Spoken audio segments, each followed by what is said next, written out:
ରାଜପ୍ରସାଦରେ ଏକ ନୂଆ କରି ବିବାହ ଅନୁଷ୍ଠିତ ହୋଇଥିଲା। କନ୍ୟା ଅନିତା ସରଳ, ସୁନ୍ଦର ଏବଂ ନିର୍ଦ୍ଦୋଷ ଥିଲେ। କିନ୍ତୁ ରାଜପ୍ରସାଦରେ ଜଣେ ମହିଳା ଥିଲେ ଯିଏ ଅନିତାର ଭାଗ୍ୟ ଉପରେ ବହୁତ ଦିନ ଧରି ନଜର ରଖୁଥିଲେ ଏବଂ ଈର୍ଷା କରୁଥିଲେ। ସେ ହେଉଛନ୍ତି ଦୁଷ୍ଟ ଦାସୀ କଙ୍କାଳୀ। କଙ୍କାଳୀଙ୍କର ଏକ ଯାଦୁକରୀ ଦର୍ପଣ ଥିଲା, ଯାହା ଯେକୌଣସି ବ୍ୟକ୍ତିଙ୍କ ରୂପ ଚୋରି କରିପାରେ। ଗୋଟିଏ ରାତିରେ ଯେତେବେଳେ ସମଗ୍ର ପ୍ରାସାଦ ଶୋଇପଡ଼ିଥିଲା, କଙ୍କାଳୀ ଅନିତାର କୋଠରୀ ଭିତରକୁ ଲୁଚି ଲୁଚି ପଶିଗଲେ। ସେ ଦର୍ପଣରେ ଏକ ମନ୍ତ୍ର ପାଠ କଲେ ଏବଂ ଅନିତାର ପ୍ରତିଫଳନ ସେଥିରେ କଏଦ ହୋଇଗଲା। ପରବର୍ତ୍ତୀ ମୁହୂର୍ତ୍ତରେ ଅନିତା ଏକ ଛୋଟ ହରିଣରେ ପରିଣତ ହୋଇଗଲେ। କଙ୍କାଳୀ ସେହି ଦର୍ପଣକୁ ତାଙ୍କ ସମ୍ମୁଖରେ ରଖିଲେ ଏବଂ ନିଜେ ଅନିତା ପରି ଏକ ସୁନ୍ଦର ବଧୂ ହୋଇଗଲେ। ତାପରେ ସେ ହରିଣ ପାଲଟିଥିବା ଅନିତାକୁ ଜଙ୍ଗଲର ଧାରରେ ଛାଡ଼ିଦେଲେ ଏବଂ ଜୋରରେ ହସି କହିଲେ, ଏବେ ଏହି ଜଙ୍ଗଲ ତୁମର ଘର।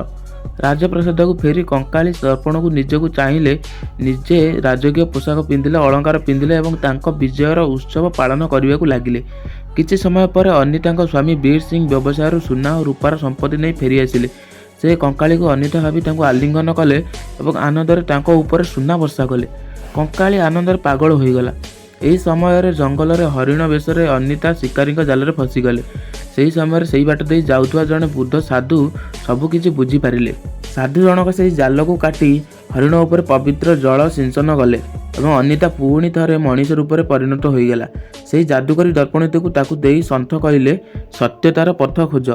ଅନିତା ରାଜପ୍ରସାଦରେ ପହଞ୍ଚିଲେ ଏବଂ ସମସ୍ତଙ୍କ ସମ୍ମୁଖରେ ଦର୍ପଣକୁ କଙ୍କାଳୀ ଆଡ଼କୁ ବୁଲାଇଲେ।